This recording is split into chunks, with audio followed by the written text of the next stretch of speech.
Nalagarh PWD rest house में आज भारतीय किसान यूनियन की बैठक का आयोजन किया गया। इस बैठक में सरकार की किसानों को लेकर उनके रवैये और किसानों के खिलाफ नीतियों को लेकर चर्चा की गई।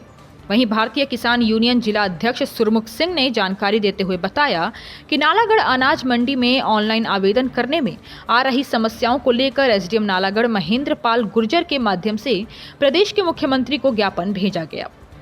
वहीं ज्ञापन में उन्होंने गेहूं को बेचने में आ रही समस्या, जैसे किसान को 1 महीने से ज़्यादा होने के बाद भी सरकार किसानों की कोई भी मांग पर सुनवाई नहीं कर रही है, जिसकी वजह से किसानों में सरकार को लेकर काफ़ी रोष है।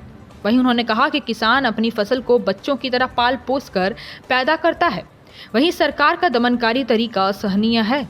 किसान की फसलें मंडी में रूल रही हैं, वहीं सरकारी रूप से इसे खरीदा नहीं जा रहा है, अपितु किसानों को अपनी फसल बाहरी लोगों को बेचने के लिए उकसाया जा रहा है।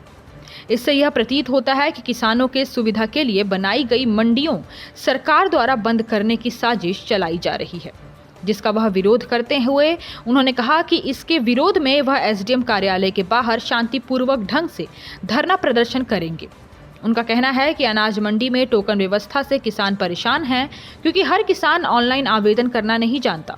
दूसरा यह कि जिस किसान की फसल कट रख कर बेचने के लिए तैयार होती है, उसे टोकन के लिए लंबा इंतजार करना पड़ता है, और जिस किसान की फसल अभी तैयार नहीं होती है, उसे टोकन पहले ही मिल जाता है।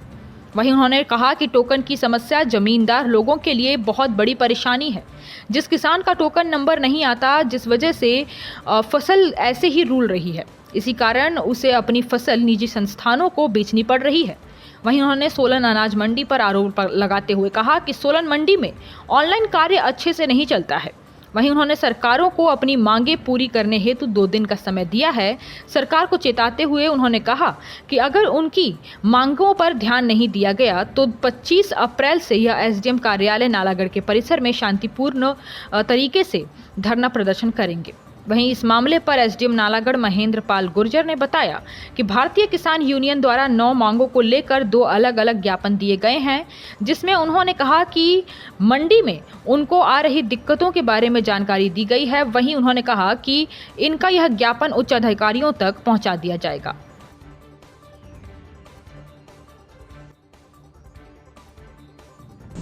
साडा मुद्दा जिहड़ा अज किसानां दा जी, जिस मुद्दे नूं असीं लेके संघर्ष कर रहे हैं, पहली गल तो संघर्ष नाल अनाज मंडी लई है। सरकार का असीं धन्नवाद भी किया जो उन्होंने अनाज मंडी सानूं दित्ती है।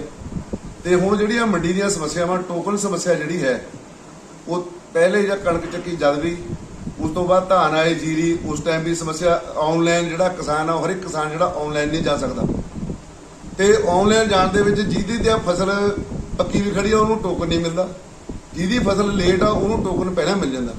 मंडी वाले जिहड़े है ये बिना टोकन के ये पटवारी को जाऊंगे, ऑनलाइन जाऊंगे, मतलब ये समस्या टोकन की समस्या जिमीदार वास्ते एक बहुत बड़ी सिरदर्दी है, जिसकी वजह से वो फसल उसकी मंडी के रुलती है, उसका नंबर नहीं आता।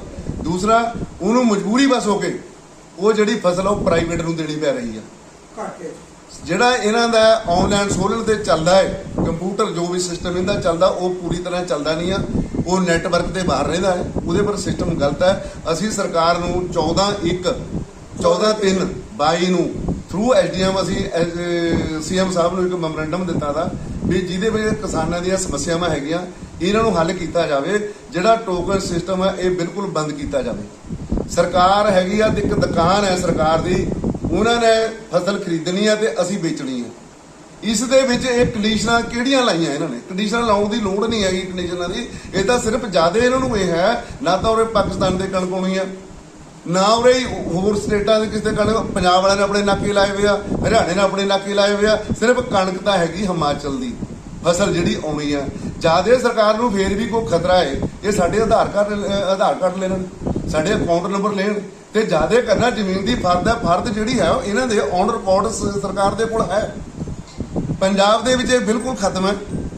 उन्होंने एक बारी अपने रिकॉर्ड के ऑनलाइन जो सारा देता वा डाटा वो उहदे पर चैक करते हैं, मंडी उन्होंने पेमेंट उनके खाते पा देंगे, कोई दिक्कत नहीं आ रही। सिर्फ एक साडे कोले आ, असीं ये भी कहा था भी जिहड़े अधिकारी ये पॉलिसी बनाउंदे आ ਸਾਨੂੰ ਕਿਸਾਨਾਂ ਨੂੰ ਵਿੱਚ ਬਿਠਾਲ ਕੇ ਸਾਡੀ ਉਹ ਪਾਲਿਸੀ ਬਣਾਉਣ ਤੋਂ ਪਹਿਲਾਂ ਸਾਡੀ ਸਲਾਹ ਲਈ ਜਾਵੇ, ਕਿਸੇ ਨੇ ਨਹੀਂ ਲਈ ਨਾ ਸਾਡੀ ਉਹ ਕੋਈ। ਅਸੀਂ 9 ਮੰਗਾਂ ਦਾ ਜਿਹੜਾ ਸੀ ਉਹ ਇੱਕ ਮੈਮੋਰੈਂਡਮ ਦਿੱਤਾ ਸੀ, ਉਹਦੇ ਪਰ ਕੋਈ ਕਾਰਵਾਈ ਸਰਕਾਰ ਨੇ ਨਹੀਂ ਕੀਤੀ।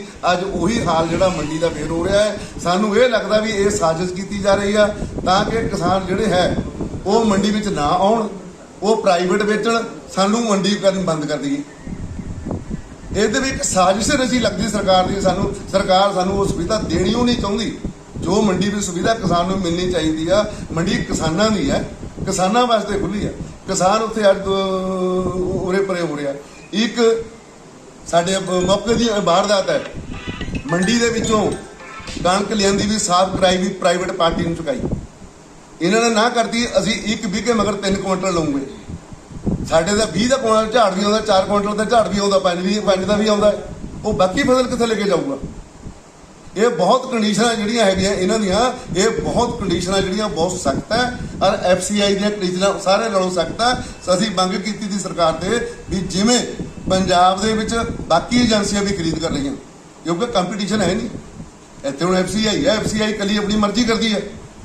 ਇਹ ਆਪਣੀ ਸਰਕਾਰ ਵੀ ਆਪਣੀ ਖੁਦ ਸਟੇਟ ਖਰੀਦ ਕਰੇ, ਜਿਹੜਾ ਇਹਨਾਂ ਲੋਕਾਂ ਨੂੰ ਦਾਲਾਂ ਦੇਣੀਆਂ, ਅਨਾਜ ਦੇਣਾ ਹੈ, ਆਪਣੀ ਖਰੀਦ ਕਰੇ ਤਾਂ ਕਿ ਕਿਸਾਨਾਂ ਨੂੰ ਸੁਵਿਧਾ ਹੋਵੇ। ਇਹ ਸਾਡੀ ਮੰਗ ਹੈ। ਅਸੀਂ ਸਾਡੀ ਗੌਰ ਨਹੀਂ ਕੀਤੀ। ਅੱਜ ਅਸੀਂ IDM ਸਾਹਮਣੇ ਮੈਮੋਰੈਂਡਮ ਦੇਣਾ ਹੈ, ਨਹੀਂ ਅਸੀਂ ਫਿਰ 24 ਤਰੀਕ ਸੋਮਵਾਰ ਤੇ ਧਰਨੇ ਪਰ ਬੈਠਾਂਗੇ।